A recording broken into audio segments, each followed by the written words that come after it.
alaikum warahmatullahi ta'ala barkatu jama'ar wannan gida namu, barkanku da sake saduwa da mu a cikin wani sabon karatu. Bismillah wassalatu wassalamu ala rasulillah. Innamal a'malu binniyati wa innamal likulli imrin ma nawa. Yan uwa masu bibiyar mu cikin fassara wannan littafi mai albarka, muqamat ta Imam Zamakhshari, kamar yadda kuka gani, kuma in ba mance ba mun tsaya a ƙarshen mukama ta ɗaya. Yau insha Allah tabaraka ta'ala zamu ɗora kan mukama ta biyu, inda al-Imam Zamakhshari yake cewa ta biyu ita ce muqamatu taqwa, inda yake cewa ya Abul Qasim, ya kai Abul Qasim, ma'ana shi karan kansa kenan.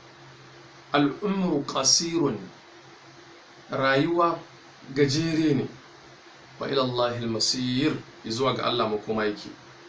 Fama hadha taqsir, to menene wannan gazawan da kake, baka aikin alkhairi, baka kaza baka kaza, ya rayuwa yana gajere, ga makoma yana ga Allah, ga kuma kana gazawa baka aiki sosai. Inna zibrijad dunya qad adallak, lallai zinare na duniya haƙiƙa ya batar da kai. Wa shaytana shahawati qad istazallak, shaydan na sha'awa haƙiƙa ya gotar da kai. Law kunta kama tad'i min ahli al-lubbi wal hija, da ka kasance kamar yadda kake da'awa min ahli al-lubbi, kana daga cikin ma'abota basira, wal hija da hankali, la ataita bima huwa ahra, da ka zo da abin da yake shine mafi dacewa, bika gare ka, wa ahja ko mafi cancanta. Ala haka ne, innal ahja bika, lalle abin da yake mafi cancanta gare ka, an taluza bin rukunil aqwa, shine ka fake da wato ginshiki mafi ƙarfi. Kalmar an taluza da yace daga lauzu ko liwaz, shine barin wani guri ba dan matsalar da take cikinsa ba, zuwa ga wani guri dan alkhairin da yake inda za a koma din. Ba wani damuwa a inda kake, sai ka tashi sai ka koma wani guri, amma inda ka koma din akwai alherin da shi, kwaɗayin wannan alherin na wancan gurin shi yasa ka koma.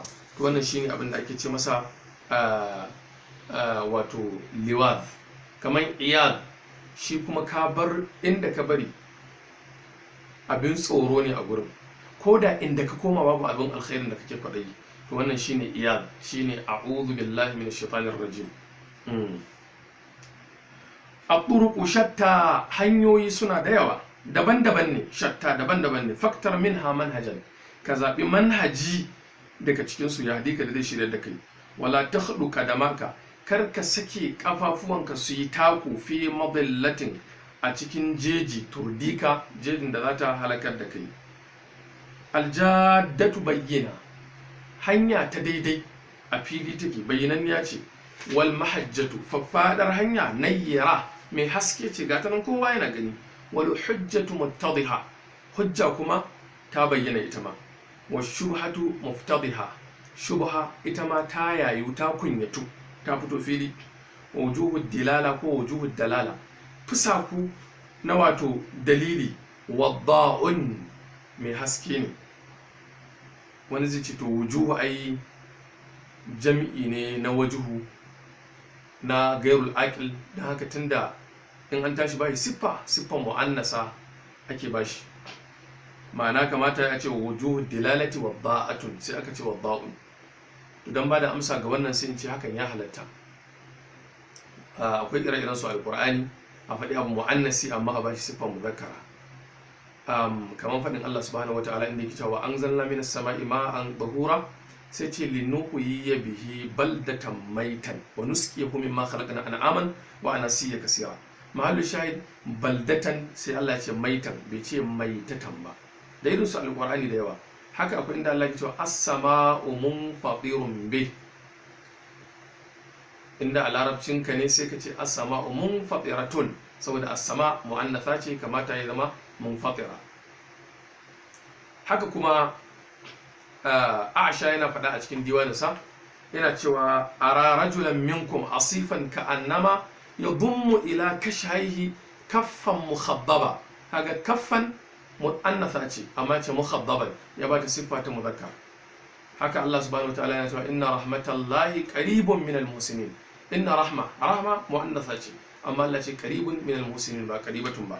wannan dalilai ne da yake nuna cewa ya halatta, inda ma ne ce wujuhud dilala wabba'un. wal hanifiyya, addinin musulunci naqiyya, tsabtatacce ce, tsabtataccen addini ne, bayda farasan ne. wal haqqu, gaskiya kuwa kad rufi'at suturu waqiqa, an dage labulayen gaskiya kowa ya ganshi. wata ballaja, ya fito fili, fasaba nuruhu, sai haskensa yayi kyalli ya ƙara bayyana. falimatu galidu nafsaka, me yasa kake kokarin kuskurantar da zuciyarka? walimatu kabiru hissaka, me yasa kake kokarin rinjaya da yin babakere ga jinka? laita shiri, zan so na sani ma hada tawani, wannan jinkirin na menene? wal mawaizu, alhalin wa'azozi sayru sawani, suna ta bibiye juna. sayru sawani misali ne da Larabawa suke kafawa, in sun ce sayrul sawani, tafiya na wato raƙuma kenan. sawani jam'in saniyatu ma'anarsa raƙuman da ake shayar da fangalaye da shi. gurin masu noman rafi bil akhas Larabawa, tunda yanzu zamani ya samu tatawur, ba da raƙuma ake yi ba, sai dai a wasu sashin na kasashen da ba kasar da muke rayuwa ba. saboda haka wannan shine abin da ake cewa sawani, raƙuman da ake shayar da shuka da su. to sayru sawani ana buga misali ne a gurin abin da yake bibiye juna, da abin da baya tsayawa, tunda raƙuman kullum wannan daga wannan sun tafi, wannan za su bi bayan su wajen kokarin shayarwa. to haka ya buga misali. wa'azuzza suna ta zuwan maka, amma me yasa kake wannan jinkiri da kake wajen bin Allah subhanahu wataala? dan haka wannan shine karshen muqama ta biyu. ku biyo mu a muqama ta uku cikin wannan littafi, muqama tana Imam Zamakhshari. assalamu alaikum wa rahmatullahi wa barakatuh. to insha Allah za mu kawo ci gaban wannan littafi mai albarka. wassalamu alaikum wa rahmatullahi ta'ala wa barakatuh.